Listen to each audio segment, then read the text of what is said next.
rekapitulasi data hasil analisa dan hasil pemeriksaan serta informasi transaksi keuangan berkaitan dengan tugas dan fungsi untuk Kementerian Keuangan 2009 sampai dengan 2023. Lampirannya itu daftar surat yang ada di situ 300 surat dengan nilai transaksi 349 triliun rupiah.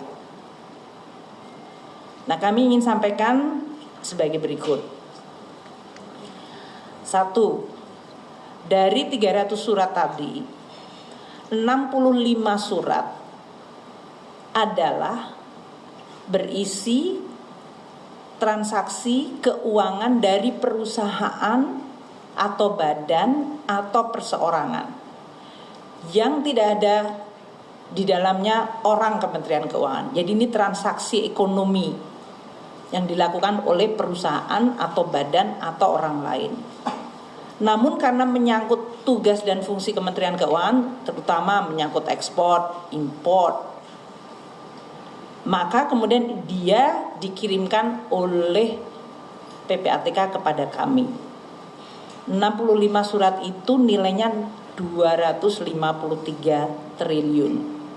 Artinya PPATK menengarai adanya transaksi di dalam perekonomian, entah itu perdagangan, entah itu pergantian properti, yang ditengarai ada mencurigakan, dan itu kemudian dikirim ke Kemenku supaya Kemenku bisa memfollow up, menindaklanjuti sesuai dengan tugas dan fungsi kita. 99 surat dari 300 surat tadi ya adalah surat PPATK kepada aparat penegak hukum dan nilai transaksinya 74 triliun. Jadi dalam ini aparat penegak hukum. Sedangkan ada 135 surat dari PPATK tadi yang menyangkut ada nama Kementerian Keuangan, nama pegawai Kementerian Keuangan.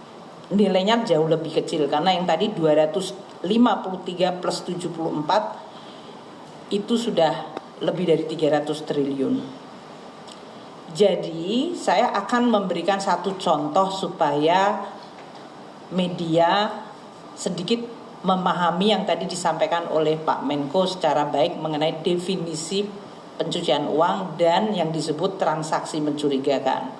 Sudah kita dengarkan sebelumnya pernyataan dari Menko Polhukam Mahfud MD dan juga barusan dari Menteri Keuangan Sri Mulyani yang menjelaskan sebenarnya dugaan ada uang senilai triliun rupiah bahkan mencapai 349 triliun rupiah diduga ini terkait dengan tindak pidana pencucian uang. Tadi Bu Sri Mulyani juga sudah menjelaskan bagaimana bagian per bagian dari surat-surat tersebut dari 300 surat total. Untuk bisa memberikan komentar mengenai hal ini sudah hadir di samping saya. Beliau merupakan aktivis anti korupsi, kemudian juga beliau adalah mantan penyidik KPK Mas Yudi Purnomo. Assalamualaikum warahmatullahi wabarakatuh. Mas Yudi, selamat malam. Selamat malam. Baik, selain Mas Yudi kita juga sudah terhubung secara daring dengan Bang Ahmad Syahroni selaku Wakil Ketua Komisi 3 DPR. Assalamualaikum warahmatullahi wabarakatuh. Selamat malam Bang Syahroni. Baik, dan juga sudah bergabung dengan kita ekonom Indef yaitu Mas Rizal Taufikur Rahman. Assalamualaikum warahmatullahi wabarakatuh. Selamat malam Bang Rizal. Waalaikumsalam warahmatullahi wabarakatuh. Baik, pertama mungkin kita bisa dengarkan bagaimana pandangan Bang Syahroni mendengarkan ada angka baru juga yang disampaikan, disebutkan yang juga nilainya ada peningkatan dari sebelumnya 300T menjadi 349T disampaikan oleh Pak Mahfud MD. Bang Roni silakan. Terima kasih, selamat malam pada semua narasumber. Malam, ini sebenarnya dari seminggu terakhir sudah lumayan banyak pertanyaan ya, makanya kami dari Komisi 3 mengundang para pihak yaitu PPATK dan Pak Mahfud sendiri. Nah, kami belum mendapatkan detail tentang apa yang menjadi informasi dengan nilai 349 triliun tersebut. Katanya tadi Bu Sri Mulyani menyampaikan ada APH juga terkait dengan transaksi dengan dari Kemenq sekitar 200-an triliun. Nah, ini hari Jumat dengan Pak Menko, katanya Pak Menko akan janji memberikan data detail kepada kami untuk diberikan kepada Komisi 3. Dari situ nanti bisa dilihat dan didalamin apa yang menjadi informasi dengan nilai fantastis tersebut. Nah, kita jangan sampai dihebohkan, gaduh gara-gara angka ratusan triliun yang sudah disampaikan oleh para pihak. Maka itu harus diselesaikan secara terbuka agar masyarakat tidak bertanya-tanya tentang angka 300 triliun ini, apalagi tadi Pak Mahfud menyampaikan, bukan saja korupsi, tapi TPPU yang menyebabkan menjadi kejanggalan transaksi yang senilai dahsyat tersebut. Demikian. Baik, pertanyaan masyarakat atau masyarakat bertanya-tanya hingga saat ini belum mendapatkan informasi ataupun juga kejelasan. Bang Syahroni, kalau kita lihat ini juga semakin dekat dengan akhir Maret, artinya orang-orang juga semakin dekat dengan masalah pelaporan pajak. Ini tentunya mempengaruhi pikiran masyarakat, sehingga banyak juga sepertinya masyarakat yang malas untuk bisa melaporkan pajaknya, membayar pajaknya, tentunya berpengaruh terhadap penerimaan negara kita. Bang Syahroni. Nah, kita lihat nanti setelah tanggal 31 Maret ini. Tentang SPT pajak pribadi, apakah dengan gara-gara isu ini berkurang, dan kita berharap para SPT pribadi dengan seyogianya sama membayar pajak senormalnya saja.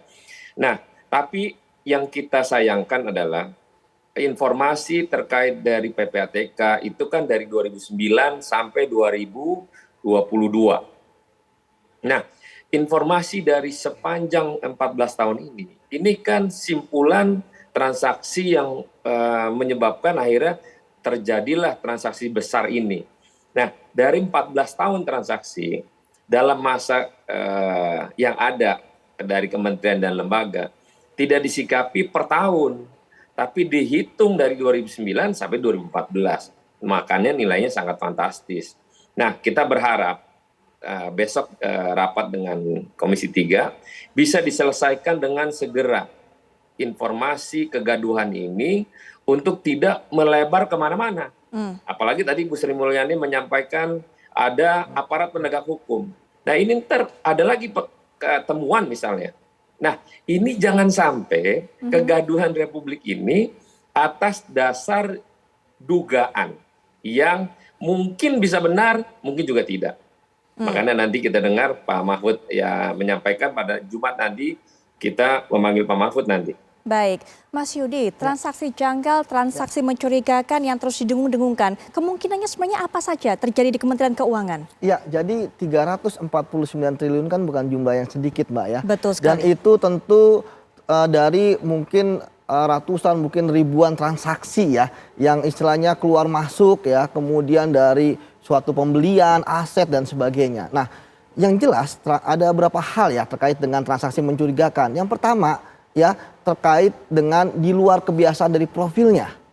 Ya, jadi misalnya profilnya adalah pegawai negeri, kok tiba-tiba dia bisa transaksi rekeningnya atau rekening yang terafiliasi dengan dirinya, misalnya keluarganya itu bisa 1 miliar, 2 miliar berapa kali seperti itu.